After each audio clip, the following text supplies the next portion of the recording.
말씀으로 하루를 여는 복된 새벽, 하나님 우리에게 주시는 귀한 말씀은 구약성경 사사기 10장 10절에서 13절까지 되겠습니다. 온라인 독자만은 여러분도 다 함께 성경을 펴주시고 같이 말씀 속으로 들어가 보실까요? 이스라엘 자손이 여호와께 부르짖어 이르되 우리가 우리 하나님을 버리고 바알들을 섬김으로 주께 범죄하였나이다 하니 여호와께서 이스라엘 자손에게 이르시되 내가 애굽 사람과 아모리 사람과 암몬 자손과 블레셋 사람에게서 너희를 구원하지 아니하였느냐? 또 시돈 사람과 아말렉 사람과 마온 사람이 너희를 압제할 때에 너희가 내게 부르짖었으므로 내가 너희를 그들의 손에서 구원하였거늘 너희가 나를 버리고 다른 신들을 섬기니 그러므로 내가 다시는 너희를 구원하지 아니하리라. 아멘. 하나님의 형상대로 지원받은 만물의 영장인 우리 인간, 똑똑하고 지혜로운 것 같지만 참 어리석습니다. 똑똑한 것 같고 지혜로운 것 같아도 금방 하나님의 은혜를 잊어버리고 망할지 또 죽을 짓을 합니다. 얼마나 바보스럽습니까? 그런데 왜 사람들은 이렇게 힘든 일을 겪고 나서야 깨닫게 되고 하나님께 잘못되고 용서를 구하고 기도하는 것일까요? 가장 좋은 것은 뭐냐? 책망받을 수 있는 일들을 하지 않는 것, 온전히 하나님의 사람으로 주의 말씀에 순종하며 사는 것입니다. 그리고 혹시 실수하여 넘어졌을 때, 잘못했을 때는 하나님의 경고가 올 때 얼른 깨닫고 주님 잘못됐어요 돌이키는 겁니다.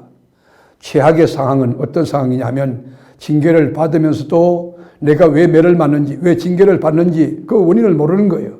그래서 갈 때까지 터지고 깨지고 망하고 터지고 깨지고 망하다가 갈 때까지 망가지고 난 뒤에야 그때 깨닫는 것입니다. 그래서 이런 인간을 가리켜서 성경은 짐승 같다 그랬어요.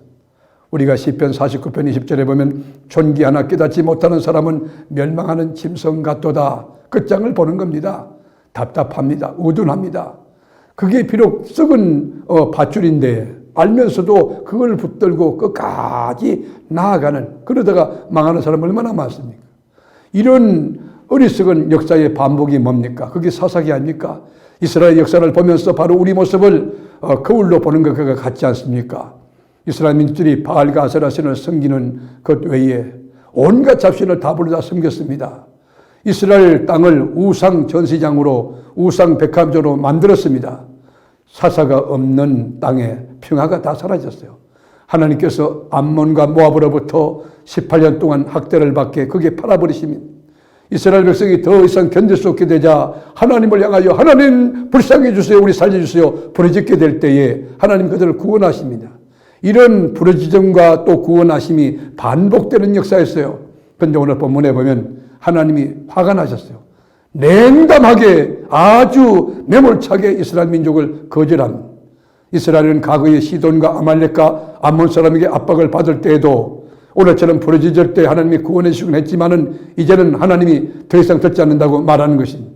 여기 보면 하나님이 화가 나셨어요. 하나님의 감정이 여기 실려 있고 하나님이 인격의 한계가 있는 거예요.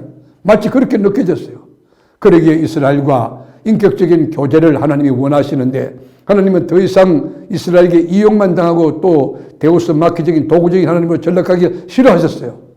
하나님이 용서하실 것인가 아닌가? 이 여러분이 용서하고 안 하고는 하나님의 주권 아닙니까? 용서할 수도 있고 하지 않을 수도 있는 것이죠. 하나님은 문제를 해결해 주는 해결사, 뒷돈을 떼주는 스폰서 역할을 하기를 원치 않으십니다. 하나님은 하나님 아버지와 아들 관계를 유지하며 신뢰관계를 유지하며 친밀감을 유지하며 하나님의 뜻에 순종하며 사는 것을 원하시는데 이 백성들이 너무 거역함으로 하나님 마음에 상처를 주는 것 같아요. 하나님이 너무 힘들어하시는 거예요. 이스라엘 민족들이 우상을 숭배합니다. 하나님 앞에 그러면서 또 어려움이 오면 기도하는 거예요. 그렇게 이중생활을 고리를 끊지 않는 거예요. 그때 주님께서 너희의 택한 신들에게 가서 기도해봐라. 그들이 너희를 구원하는 거 하면 해봐라. 여러분 우상이 도와줄 수 있습니까? 응답할 수 있습니까? 하나님만이 응답할 수 있는 신 아닙니까? 그런데 너무 힘드니까 면목 없지만은 한번 도와달라고 요청해요. 그런데 하나님은 단호하게 거절합니다. 여기 이스라엘 민족의 깊은 고민이 있는 것입니다. 이스라엘 민족의 이 모습이 혹 우리들의 모습은 아닐까요? 이스라엘의 고통에 대하여 주님은 근심합니다. 마음 아파합니다. 그리고 견디지 못하십니다. 결국에는 이스라엘 백성들을 다시 구원하기로 결정합니다. 하나님이 참 쏙도 없다 하는 생각이 들어요. 우리 기도를 들어줄다 할지라도 하나님은 기쁨으로 들어준 게 아니죠. 불쌍히 여겨서 이 기도에 응답해 준 것입니다. 말씀을 하루저는 복된 새벽, 우리 사랑하는 교우들, 이스라엘 민족들의 모습이 우리 안에 있지 않나 한번 자신을 성찰하여 살펴보고 하나님과 깊은 관계를 위하여 말씀을 믿고 그 말씀에 순종하고 그 말씀 속에서 하나님의 음성을 듣고 그 말씀에 순종함으로 주님의 기쁨이 되고 여러분 순종함으로 책망할 것이 없는 의롭고 착하고 진실한 하나님의 사람으로 살아감으로 시온의 도로가 열려지고 하나님이 야 너희들 좀 잘한다 기뻐하시고 그 기쁨을 이기지 못하여 웃으시는 그 놀라운 역사가 오늘도 내일도 나와 여러분의 삶이 될 수 있기를 주님의 이름으로 축복합니다. 기도하겠습니다.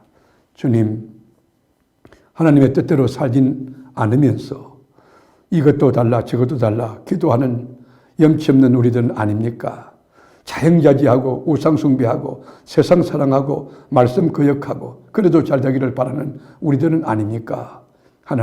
하나님만을 경외하는 참된 믿음 주옵시고 말씀을 신뢰하고 그 말씀에 순종하는 삶을 살아 말씀대로 주님의 위로가 있고 말씀대로 역사와 이적과 능력과 승리가 있는 우리 교우들이 다 되게 하옵소서. 말씀으로 하루를 여는 이 새벽에 우리 교우들을 복되게 하시기 원합니다. 베다니에 들었던 축복의 손을 높이도록 우리 교우들의 영결을 축복하시고 심령과 가정, 일터와 그들의 자녀를 잘 될 수 있도록 하시며 우리가 섬기는 세계로교회가 평강 가운데 든든히 서 성령의 의리로 진행하며 진리 말씀이 운동하며 주님 사랑 넘치는 복된 교회가 되게 해 주옵소서. 예수님의 이름으로 간절히 기도드립니다. 아멘.